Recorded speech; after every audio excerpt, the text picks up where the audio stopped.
Le titre, c'est Rester un éternel étudiant. Donc, apprendre sur soi, c'est aussi étudier.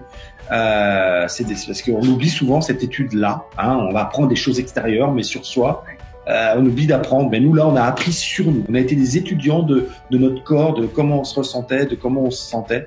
D'ailleurs, on a été plus à l'écoute l'un de l'autre aussi. Bon, je ne donnerai pas de détails, inutile de me demander. Parce qu'on a communiqué différemment. Enfin, je sais pas, il y a un truc qui s'est passé. Oui, il y avait des choses étonnantes. Voilà. En fait, c'était, enfin bref, c'était justement, c'était intense et passionnant parce que se découvrir soi-même et découvrir des choses sur soi chaque jour, c'est juste passionnant. Et effectivement, je rebondis sur ce que tu dis parce que c'est expérimenter en fait.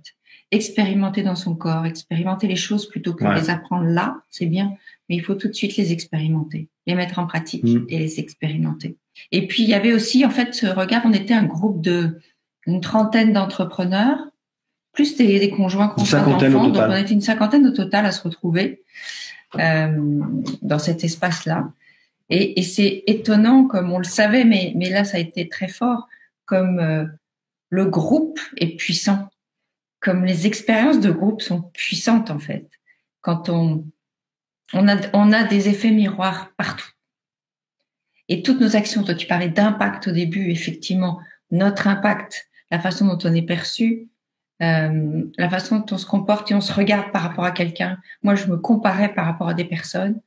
Il y a eu aussi il y a quelque chose que moi j'ai compris en fait, c'est que finalement, des fois, je restais dans mon coin parce qu'il y avait des personnes.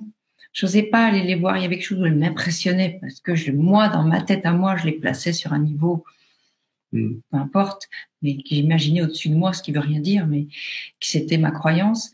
Et puis finalement, on se rend compte qu'en face, les gens, ils ont les mêmes peurs. Donc tout d'un coup, on ose. Et des fois où j'ai réussi à contourner finalement ça, au lieu d'aller les voir en direct, je leur donnais quelque chose d'écrit. Parce qu'en fait, on faisait ça aussi. Quand on avait des choses à apporter aux autres, on pouvait s'écrire des petits mots. Et ça a permis de débloquer énormément de choses et de me rendre compte que finalement c'est comme dans les accords Toltec, c'est ne pas faire de suppositions, ne pas se faire son film à soi, mais aller poser la question à la personne. Et là il y a des choses incroyables qui se passent et des déblocages qui se font et qui fluidifient des deux côtés l'énergie. Ça pour moi ça a été un bel apprentissage vraiment dans l'expérientiel. Et qu'est-ce que ça change pour toi? Ça change que aujourd'hui, je me dis, ça va me faciliter la vie. Il va falloir que je me reconnecte à cette expérience-là chaque fois que j'ai un doute et que j'ose pas aller vers quelqu'un.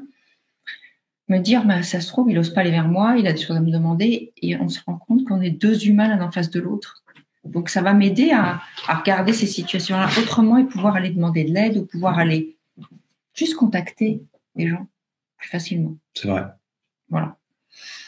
Et aussi peut-être que les gens sachent plus facilement ce que tu penses et ce que tu ressens. Transmettre, partager ce que je ressens, ce que j'expérimente. Ça aussi, j'osais pas le faire. C'est très bon. C'est très bien de ne pas laisser l'imagination des gens fonctionner et si ça vous plaît pas, ce qu'on vous renvoie en face, ne vous plaignez pas si vous n'avez pas exprimé qui vous étiez vraiment. Les gens ne peuvent pas imaginer à votre place. Alors des fois, on tombe juste parce qu'on va se connecter plus à la personne, on va y poser des questions, donc on va déceler des choses. Mais pour ça c'est un métier. Ça s'appelle le coaching. Entre autres, le coaching ou la psychothérapie, peu importe, mais c'est de se connecter à la personne pour en savoir plus. Et là, on n'imagine plus. On assemble des faits, on assemble des indices, ce qui nous permet de bien connaître la personne finalement pour pouvoir lui poser des questions qui vont la toucher la plus ou qui pourra lui apporter les choses qu'elle va aimer le plus. Mais pour ça, en face de vous, vous n'aurez, on va dire, 99% du temps, en face de vous, vous n'avez pas ces personnes-là. Vous avez des personnes qui vont pas chercher à comprendre et qui vont imaginer. Parce qu'elles ne sont pas formées à ça et parce qu'elles ne savent pas comment on fait pour s'intéresser aux autres. Elles vont tomber soit dans l'hyper-compassion et penser qu'à vous et finalement ça devient envahissant. Ouais. Ou alors elles vont être dans leur tête à elles, pour elles. Et puis, les gens sont pas là pour s'intéresser à vous systématiquement. Donc, si vous avez envie que les gens vous connaissent, exprimez. Et c'est un peu ce que je ressens que tu dis finalement. Se connecter en fait à l'autre, sortir de sa tête à soi pour aller se connecter à l'autre et pour pouvoir entendre ce qu'il a et éventuellement ressentir ce qui se passe de l'autre côté en lâchant ce que nous on ressent. Ça, c'est hyper dur, mais c'est génial. Et finalement, cette expérience qu'on a fait avec les gamins, c'était ça. On était là au début connectés avec notre vie à nous, nos habitudes à nous, ce qu'on pense être le bonheur ou pas le bonheur, ce qu'on pense être le confort et pas le confort. Et du coup, on projetait ça sur eux. Alors que eux, ils ont une autre vision du monde. Et c'est ce que j'ai réussi à faire très vite, c'est-à-dire que j'ai commencé à prendre du recul et à les regarder comme des êtres incarnés dans une expérience. C'est ça, et ce qui a été extraordinaire aussi, c'est d'observer. Vous savez, je vous parle souvent de l'effet miroir, qui est un outil extraordinaire pour avancer, pour progresser, et qui est l'outil, qui est la force du travail en groupe. La force, pourquoi les gens nous demandent, ah, mais moi, je préférerais t'accompagner individuellement parce que ça va me gêner devant les autres, et puis machin, etc. Et on leur dit, mais c'est une grosse erreur. Oui, ça peut être bien du coaching individuel en complément. C'est même très très bien pour aller approfondir les choses, pour aller plus loin, pour créer encore une relation encore plus intime avec la personne et le coaché. Mais le groupe, sa force, c'est l'effet miroir. Et tout à l'heure, tu as dit que je voulais que je parle de ce que j'avais ressenti. En fait, moi, ce que j'ai vraiment analysé, c'est l'impact qu'avaient sur moi les groupes. Je suis quelqu'un qui aime pas tellement les gros groupes, donc 30 pour moi, c'est un très gros groupe. Je suis quelqu'un plus intimiste. J'aime la relation plus exclusive, plus. C'est comme ça que je fonctionne. Mais j'ai compris pourquoi. En fait, je ressens tellement les énergies basses dans un groupe, les énergies négatives basses, que ça me plombe. Et finalement, ça m'irrite, ça me met de mauvaise humeur. Et j'imagine que maintenant, connaissant les énergies comme elles sont, évidemment que si je suis de mauvaise humeur, grincheux à l'intérieur, etc., l'énergie que je vais envoyer va être négative et dérangeante. Et c'est ce que j'ai pu ressentir, plus qu'analyser d'ailleurs, j'ai pu ressentir pendant ce séminaire. J'ai senti que ça se passait en moi. J'ai senti aussi que j'avais des effets miroirs terribles sur certaines personnes, que ça faisait réagir, je dirais finalement un petit peu comme moi. Je me sentais à l'intérieur. Et c'est un débrief qu'on s'est fait avec Sandra dans l'avion. C'est très intéressant. Alors, vous allez me dire, vas-y, il faut que tu changes ça, JP. Oui. Et rappelez-vous que mon goût à moi, c'est des nombres plus restreints. Donc, peut-être que je dois mieux choisir les masterminds, ou je sais pas comment tu es toi par rapport au groupe, mais mieux choisir les masterminds pour qu'il y ait moins de monde, que ce soit plus intimiste et que justement je puisse finalement mieux gérer cette capacité que j'ai à capter les énergies autour de moi et ne pas me laisser impacter négativement par ça et au contraire rendre à César ce qui est à César et rendre aux autres ce qui est à eux. Et tu me dis si je dis des bêtises. Non, mais tu dis pas de bêtises. Non, c'est jamais. Tu dis ce que tu ressens, donc ça ne peut pas être des bêtises. Voyons. Non, moi, le groupe, pour moi, je suis un peu pareil que toi. C'est-à-dire que j'ai plus à l'aise des groupes plus petits. Aujourd'hui, je capte les énergies, mais pour l'instant, je les laisse pas encore vraiment complètement exister, alors que toi, tu les laisses te traverser totalement. Pas assez traversé, a priori.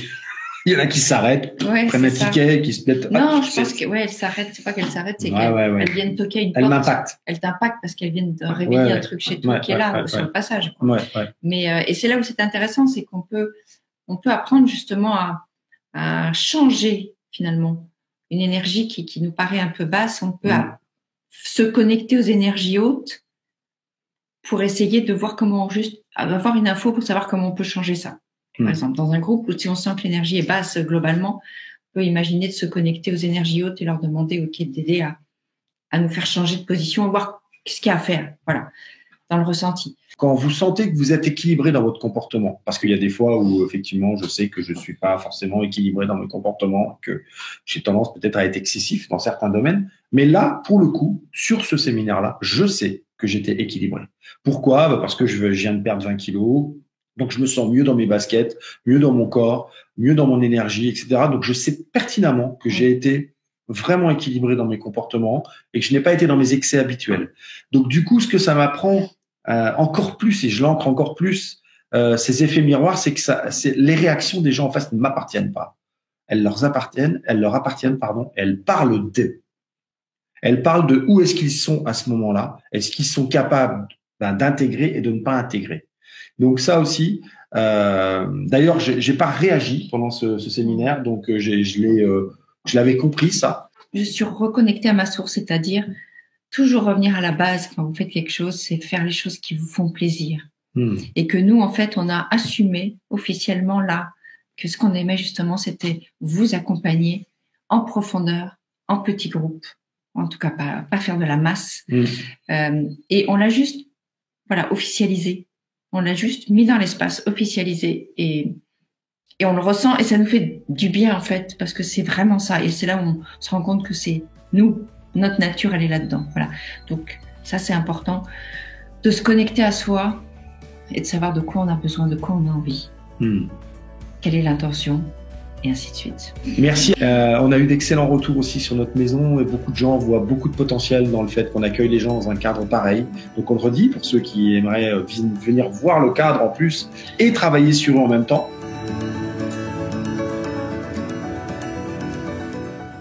Merci à tous ceux qui sont là, évidemment. Sans vous, nous ne pourrions pas faire tout ce que nous faisons.